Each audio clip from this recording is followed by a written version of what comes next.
a good birthday that year. A lot's happened in my life. I've had to be strong. And I think me crying, you can only cry and complain for so long. You have to get on with it and do what you got to do. And that's how I've always, I think, been.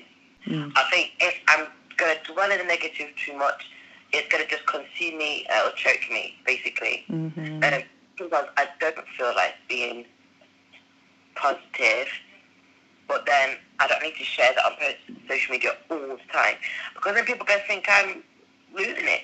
I have to be constructive with what I've got to also be responsible for what I'm putting on social media. Because at the same time, I need to let people know that, yeah, I've been through the valley. Indeed. But there is a way to get out at the top. And I'm going through it. But don't think it's all perfect. It's really not all perfect. Yeah. And I have had people say, gosh, you're so honest. They're going to tell my dad about what I put. I'm like, listen, I'm not going to BS anybody. It's not easy. A few months before Miguel died, he was a little quiet. And Miguel is chilled as well. He's very chilled. He's very quiet. But I don't know. From last year, I feel like in June last year, I was told that he was going to make it through the night. He went in for a routine clinic appointment, and they rushed the ambulance and took us straight to the hospital and said, you know, he's going to die and all this. Wow. I said, not in the name of Jesus. He's not going to die. He ain't going nowhere. And I look at my sons, I said, you're not going nowhere, do you hear me? And I remember them saying, you know, we need to do this plan of death, and I said, I'm not doing it. I'm not doing it.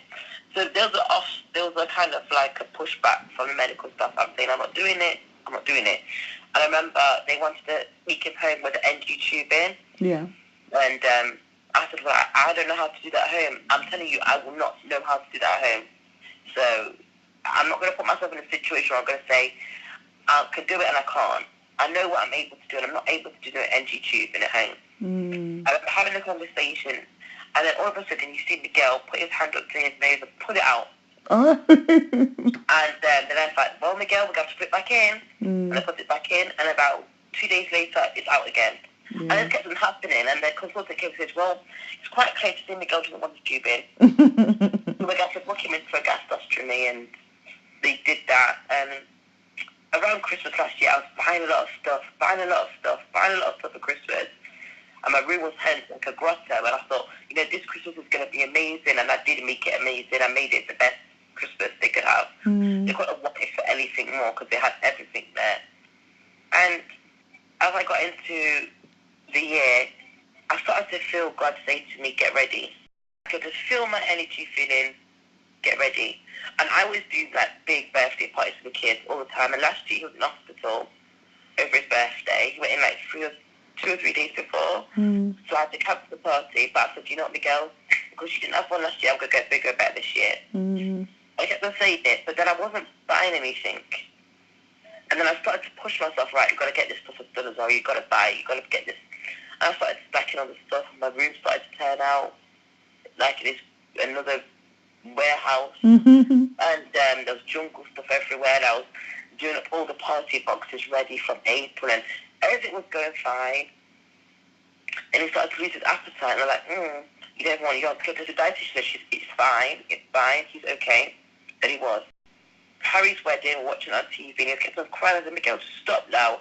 When I said it to him, and I said, just stop now, I felt bad. I thought, Miguel, I shouldn't have stopped. I just felt like, I should have said that to you. And then the Sunday, everything was fine. He didn't eat much. He's just on the pump. And I didn't like that because he has the ability to eat. So I want him to eat if he can. If he cannot eat orally, then I want to know why. And, you know, we're never getting anywhere. And the staff knew, and the nurse kept on telling the consultant was listening. I kept asking for all these appointments. They weren't giving me anything. So it was a push. But anyway, I remember saying to Morocco, it's time for bed now. Kiss your brother good night. And I never do that. Yeah. So I put him to bed, and then I said to Miguel, I took him out of his chair, because I like to let him stay for like an hour after Morocco's gone to bed, just to chill out a bit. Yeah. So I said, you ready to go to bed now? I guess let's call Nana and Vicky to chat. And she spoke to him. And as I took him up to his bed, I said to him, Miguel, I'm not going to give you an injection tonight because it's my birthday tomorrow, right? And he looked at me. And I put him into bed, and I said, I'll see you in a bit, yeah? I didn't kiss him, I didn't pray. And that's one thing I think I will regret for the rest of my life. I didn't kiss, I didn't pray. I said, I'll see you in a bit, yeah? And he just turned around, and because he loves his bed. Yeah. So he was trying to go to bed. That's the last time I saw him alive. My neighbour, she went on holiday, so I was looking after her car. That's not the last time I saw him alive. She asked me to go look at the car, and there were some boys outside messing around. So I went outside with my phone, and I just put it in the car as if to say it's my car. Yeah. So I came back inside, and I had the phone in my hand. I thought, you know what? It's the last day of me being in my 20s. I'm going to take a picture of the kid. Right. So I went in Morocco's room. I took a picture of Miguel. I took a picture of Morocco. I went downstairs. That's the last picture I've got. Right. That's stamped like 11:48 or something. And then I remember about going to the toilet about 2 in the morning, flushed the toilet, went past Miguel's room, because I don't have to always go in, I just listen by the door. Yeah. And I could hear him breathing. Mm-hmm. So I remember then that morning getting up, I was like, oh, I've got to get up now. And then I got Morocco out of bed, went for a wee on the toilet, and I was like, Mommy, come. I said, it's my birthday, we're going to have cake for breakfast, yeah? He's like, yeah. Mm. Wash my hands by the toilet. I said, come on, Miguel, it's time for breakfast. As I walked in the room, I felt cold air. Opened the curtain, I turned around and saw Miguel. I thought, Miguel, you're not died on my birthday, have you? And I put my hand on his chest, and that is when I just completely lost it. Screaming and screaming, and I just could not keep still. I had to come downstairs, walk around, upstairs, down, up, and I had to call everyone. His teacher, she didn't answer the phone. My mom, she didn't answer the phone. Call my mum saying, you need to get mum here now, Miguel's not breathing. Call my dad, Dad, he's not breathing, stop breathing. And she's like, I'm sorry, what you say to me? I said, he's not breathing. It was just horrific. Oh. Called this guy, I said, listen, Jay, he's not breathing. He goes, don't be stupid, he's fine. Just get the ambulance and he'll be okay. Then all my neighbours were outside looking out the window, screaming. I thought, God, if Morocco was not here, I'd jump out this window now. I could not ever believe that Miguel would die. Yeah. Never. Even though I don't believe it's true. Yeah. Don't believe it's true. I do not, and I don't want to accept it at all. And I remember the ambulance coming, I said, and then the worst thing was, because he's on an overnight feed, Mm-hmm. There was vomit beside him, so I figured, oh shit, he's choked. Mm-hmm. And I remember looking at his teeth and his lips, I thought, he's gone. Mm-hmm. But I was like, no, we're going to take him to hospital. And I wish they never did that, because I feel like you knew he was dead. I remember my phone was on 2% battery. Looking traffic, I was saying, I'm not going to get there. And I even don't like going down that road now, because I feel like this is the road I was stuck on. Yeah. And you stopped me from getting to my child. All of your And I anxiety. remember just getting out the car at the A&E and going through the double doors. I'm saying, please, God, just do something. And I thought, if he comes round, he's going to be brain dead. Yeah. There's no way he's going to, strong enough to fight this. I saw him laid out for Jesus. And then I collapsed and I fainted, they put me in the bed. And then they take me to a room and ask me these bloody questions. I mean, God, my kid just died asking all these questions, but I suppose I have to do it for I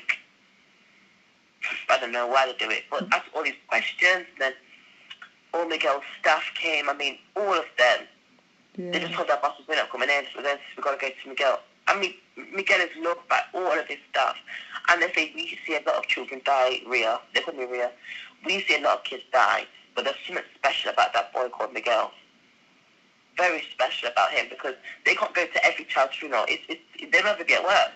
Right. So he was born on a Monday. Mm-hmm. He died on a Monday, and he Mm-hmm. was celebrated on a Monday. I thought, God, please let me. If he died, I wanted to be there, but I want him to go in peace. Like, he loved his bed. He's like me. He loves his bed. Mm. So he was by himself. He had his teddy. He had all his friends. He had his Christian CD on.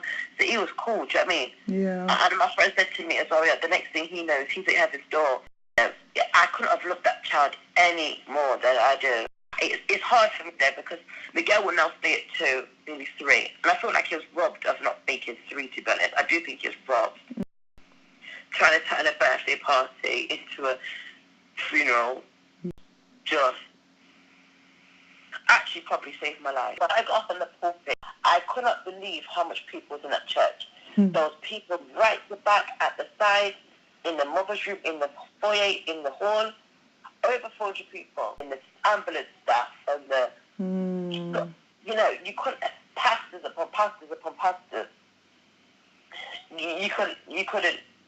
You know, as Pastor Ray Patrick said, there are few funerals where a 2-year-old child can bring much people. With legacy. I say many people will go to church and talk about God, but look how much people that way has brought to God. For me, what I wanted Ruth to sing, Ruth White, was For Every Mountain. I'm telling you, there wasn't a song for every mountain you brought me over. And people, one by one, standing up to the end of the day, at the end of the song, the whole place, everybody had their hands raised. They didn't even know why their hands were raised.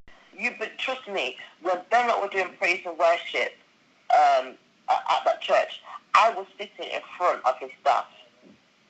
And I could hear the tears and I could hear the hallelujahs from the staff. You know? And I'm not a person to put on my airs of grace. They know me. They see me in my life. They know that I'm very in my face. I don't have to not put earrings in or be vegan. Or they know me. Yeah. And they know what Miguel's struggle has been. They know that I've always defended Miguel. And it's always like, God is a healer. Not in our time, but in his time. Yeah. And the healing that I may want for Miguel is maybe not the healing that God requires for him to get in the way I feel he should get it. I want the physical healing. God wants me, his mother, to get the spiritual healing.